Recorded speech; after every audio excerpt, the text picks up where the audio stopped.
Consider, along with the ideas of comedy and themes and things like that, is the idea of a character foil. Now, character foils is a character in a work that is meant to highlight or to stress another character, to add emphasis to another character's actions and manners and things like that. So in The Merchant of Venice, you could think of character foils as, if you have Antonio, he's your wealthy merchant, you could think of Salarino and Salanio as a foil to the relationship between Bassanio and Antonio.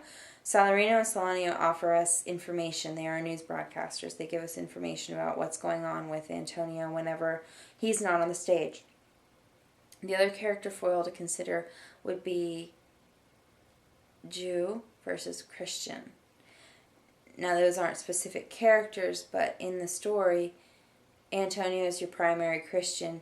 He's very good. He's very generous. He's very giving. He seems very upset, but in being upset, he's still giving of himself. And then you have his foil, if you will, which is the Jew, or Shylock. And Shylock is being kind of greedy in that he wants a pound of Antonio's flesh.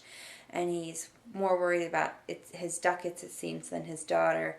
And he wants to exact his revenge, and he never gives up on that.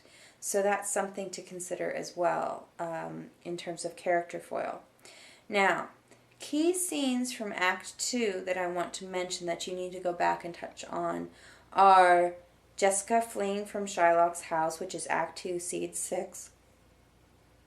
Morocco making his choice, which is Act 2, Scene 7.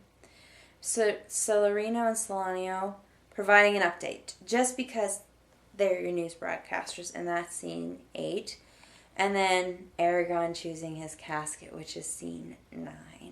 And that's just to show his arrogance and his character. Morocco and Aragon provide these lengthy speeches or lengthy monologues about their choice. There's a lot to be learned from both Morocco and Aragon about the type of men they are.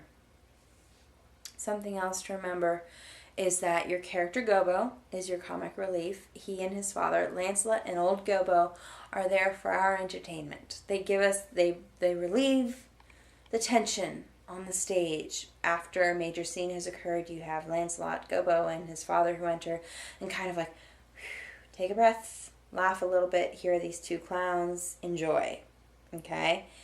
And then don't forget Shylock's speech in Act 3, Scene 1, lines 52 to 72. That is like the Jewish equality speech. And it is very well known, and you will get a chance to see it in class again, and we'll take it apart and look at what it's really saying as well.